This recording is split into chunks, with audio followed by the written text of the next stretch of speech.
Wonderful freedom fighters and lovers of freedom all over the world. The Biafrans, Oduduwas, Middle Beltans, and Ambazonia. Welcome back to Omo Biafra TV, where we bring you the latest concerning Biafra movement and actualization. My returning subscribers and those who are watching without subscriptions, you guys are amazingly awesome. Those who are watching without subscription, your sister is asking you to take a step of faith and click the red button, click the notification bell.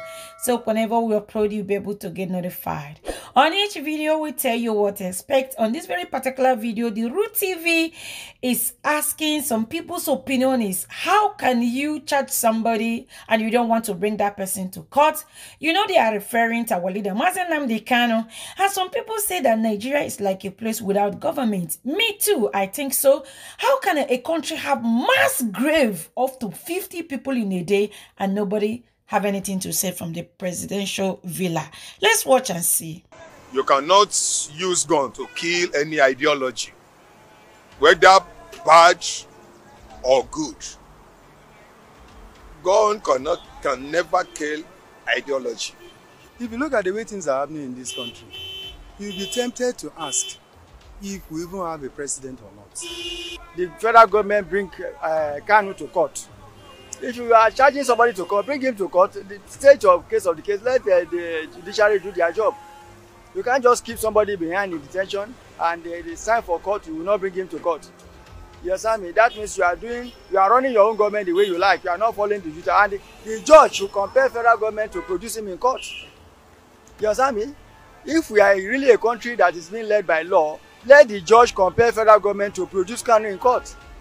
You see, the best thing would have been for federal government to sit down with Kanu on a round table. Even they bring the Yoruba nation, the Igbo and the rest, let them sit down on a round table and discuss.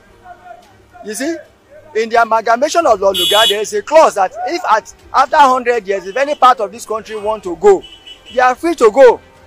So if the country is being led in a manner, in a very nepotic, tribalistic, sectional manner, any section that wants to go should be free to express themselves. You sow any idea into the life of people, into the brain, that thing will continue to grow. Later it will be fruitful. That's what is happening in Nigeria.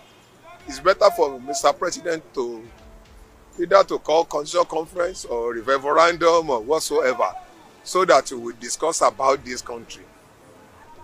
Both politically, I think you can see all their parties now, both PDP and APC, parallel Congress, all these things, they have not agreed among themselves.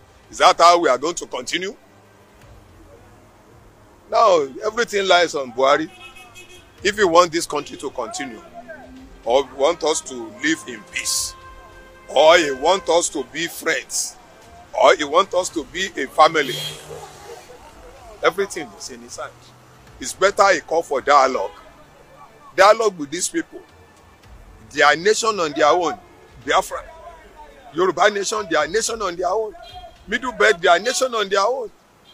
You cannot put anybody upon anybody. It will cause problem. Amalgamation is not by force. You see? So these are the things I say. A lot of things are going wrong in Nigeria. The state will collect VAT. You say they should now collect VAT from a particular state or particular region and be using it to feed another region. The governors in the north, they cannot generate income. You ban sales and consumption of alcohol in your state. Then the VAT collected from breweries in the south, you want the VAT to be shared to you, to be given to you. Does that make any sense? Eh? So the thing is, what is going on in the country is not good. It's good if any party is agitating to be removed from Nigeria or to succeed. They are free to do so. But the best thing government can do is to bring them to a round table and discuss with them.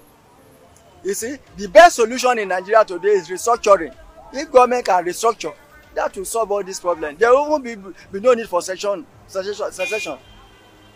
But the government doesn't want to do the right thing. We cannot know where we are heading to. For our own youth, there's no, this present government, we voted for him, hoping that we are going to recover our security. And the security is very thorough. And when you look at it at the economy, we can know there's millions of Nigerians are suffering. Millions of Nigerians are suffering. So we don't know where we are heading from here. But there's a message to the leaders. What I have to tell you that the time will come, if people will sit and If whether you sit to your house and you die, we discover that there's food in the rich man's house, everybody will go there, let them go and die there. So whatever the security and the saline, if they didn't take this in, they didn't take it serious, time will come, and the Nigerians, even the leaders, they will run away and leave the country for us. Take a look at the northeast and the northwest. The insecurity in the two zones I have just mentioned, in fact, is something you cannot write anything meaningful about it. Then going down to the southeast, killing on a daily basis, whereas we have a president who claims to be a retired general. So things are just falling apart in this country. Take a look at the economy now. You talk about $1, you talk about what is it called? The equivalent in naira is around 500 to 700 naira. Sorry, 500 to 700. So things are really down. It looks as if we don't have a president. I think we've not witnessed this for since the history of Nigeria. Why? Because our economy is basically dependent on the dollar. Why I say so is because most of the components that even manufacturing companies incidentally get, you source them from outside. And then when you source them from outside, basically it's always the dollar. And exchanging that to Nigerians, there's a heavy bite on everybody. So for me, I would think that the current regime has actually not put up a very sound economic team that will actually tackle headlong on those challenges economically. Right from the CBN, I think policies have actually not been in place. There are no good fiscal policies that are truly backed with also the economic policies. So for me, I think economy-wise, that's what I'll say. Okay, generally, the economy is bad. It's very, very bad. From every perspective, from every parameter you need to judge economic growth, Nigeria is down, down, down. And it's as a result of the leadership. Whether we like it or not, we have to tell ourselves the truth. We have a very bad leader. Bad leadership is what is killing Nigeria. One, religion is tearing Nigeria apart. Ethnicity is tearing Nigeria apart. And tribalism is tearing Nigeria apart. From the economic front, Nigeria is down. From the security angle, Nigeria is down. See what is happening in the southeast, for example. If you are driving through the southeast, every checkpoint you see policemen. So they treat the southeasterners as captured people, captives. Nobody speaks, nobody talks. You talk, they go after you. So that's the much I have to say. The security is nothing to write home about. We call ourselves giant of Africa, but there is no sign of that giant of Africa. If that every administration has its own problem. The problem we are facing today is a problem that is facing this administration. And the best way to have it done is to call the experts. What is making these people? What is called for this agitation?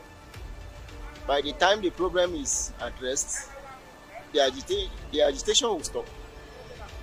So I verily believe that this government will have the means to address this problem. We have a complementary role to play to ensuring that the country is safe for everybody to live in.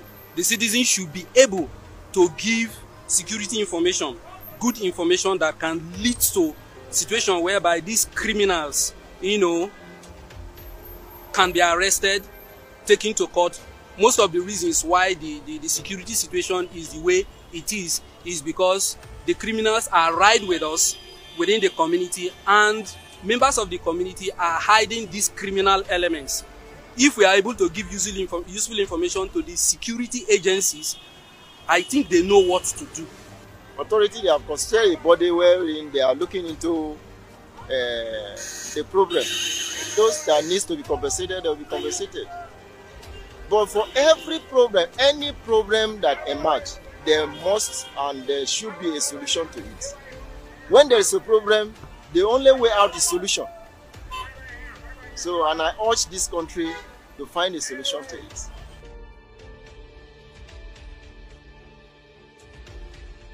Thank you, my amazing people. If the video interests you, go ahead, like, share,